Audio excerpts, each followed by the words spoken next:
For today's video. First day ho natin dito sa city ay tayo ho ay mamamalengke muna paulam-ulam. Sakay na itong super e-bike ni Ate Biglar.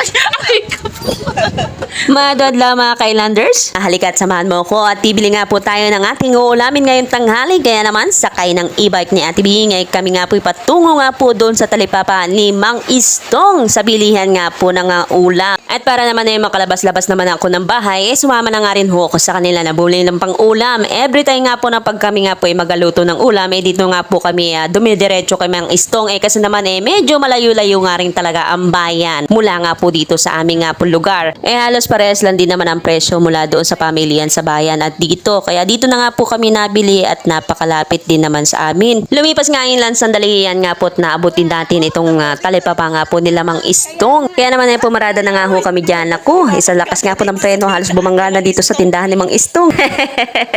Dito nga po ay nabutan namin na napakarami nga po namimili dito nga po sa kanilang talipapa. Karamihan nga po na malalapit dito ka na Mang Istong ay dito na nga po napunta sa kanila para nga po bumili ng pang-ulam-ulam kasi naman halos pares lang din naman ang presyo mula nga doon sa pamilihan sa bayan. Kaya dito na nga po sila nabili. At kapag tanghali ka na nga po napunta dito sa kanila ay sigurado wala ka na nga pong maabutan. Ay buti na lang nga po ay meron pa kami naabutan nito nga 2 buto at kami nga po ay magninilagaan na lang. Kaya yan nagtig-isa na lang ho kami ni Ate Bing at yan nga po si Mean.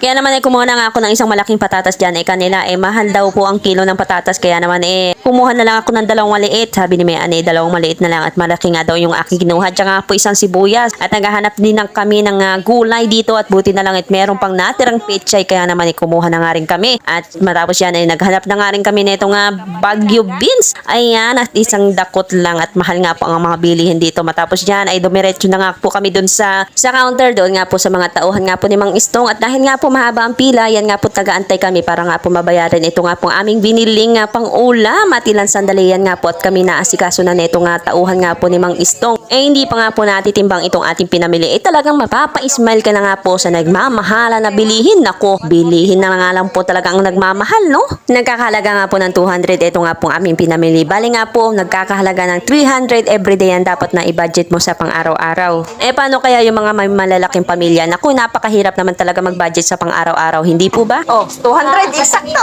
97 lang. 97 abang nakatawad ka pa. O di ba nakatawad pa nga po itong si Ate Bing ng 3 pesos.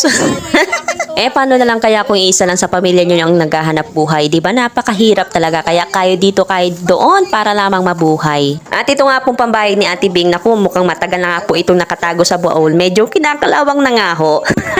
At syempre bago nga ho tayo umalis ay pinatataduho muna natin itong buto-buto kay Kuya para nga po hindi na tayo magtatad doon sa bahay. Naku, saktong-sakto at napakasarap nga po talagang humigop ng mainit na sabaw ngayong tag-ulan. Ako nga po natatakot kay Kuya at baka nga po masama pati daliri niya. Naku, masasama yan sa ating sabaw. At kaya naman matapos nga yan tinlasik na nga po ni Kuya at kami nga po ay uuwi na at babalik na nga po para makapagluto ng aming pananghalian. Kaya naman maraming salamat nga po dito kay Mang Istong at saka nga po doon sa kanyang mga staff sa pag-asikaso nga po sa amin at sana nga po sa susunod ay meron na nga po kaming discount charot. Hindi ko nga po nabidyohan isang aso nga po ang galit na galit sa amin at gusto nga po kaming kagatin. Naku, wag naman sana at baka hindi po kami makahigop ng mainit na sabaw. Ano ba yan? Kaya naman bago pa kami makagat ng aso ay umusad na nga ho kami pauwi nga po ng bahay. Kaya naman maraming salamat nga po dito sa tindahan nga po ni Mang Istong at kami nga po uuwi na. Pasensya na nga po pala kung ganito nga po ang ating itsura ngayong umaga. Hindi na nga po talaga ako sanay na mag-aayos sa umaga. Pero may umaga na naman na ayoko lumabas ng bahay pag hindi nga po maganda ang ating aura. Ewan ko nga po ba mula nga po nang tumungtong ako ng 30s marami na nga pong bagay na hindi ko nga po pinagtutuunan na ngayon ng pansin. Kung dati nga po ay lotion sa umaga, lotion sa gabi, ngayon omega o kaya efficacent oil na lang nga po ang ating pinapahid lalo na nga po sa gabi.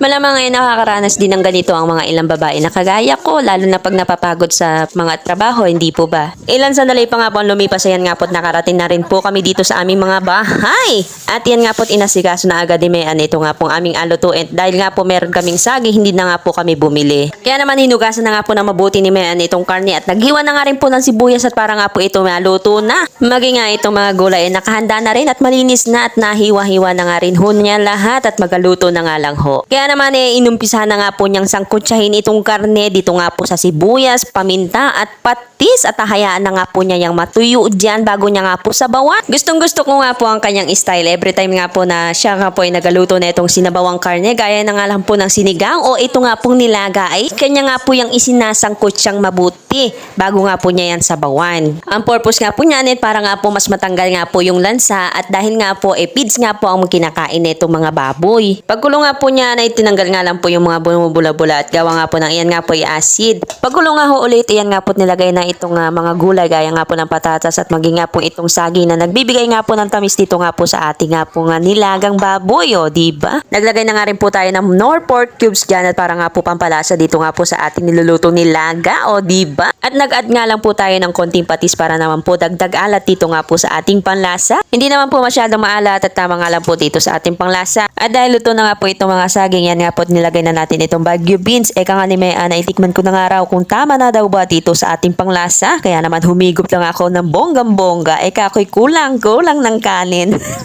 At matapos yan ay nilagay na nga ho niya itong aking paborito na gulay. Yan nga po ay pechay. Naku, napakasarap nga po niyan sa sabaw at manamis-namis nga po ang lasa. At saka nga po yung sili. Naku, napakasarap nga po humigop-higot na mainit na sabaw. Ilan sandali pa yan nga po at hinain na niya o diba? At yan na nga po ang ating nilagang baka.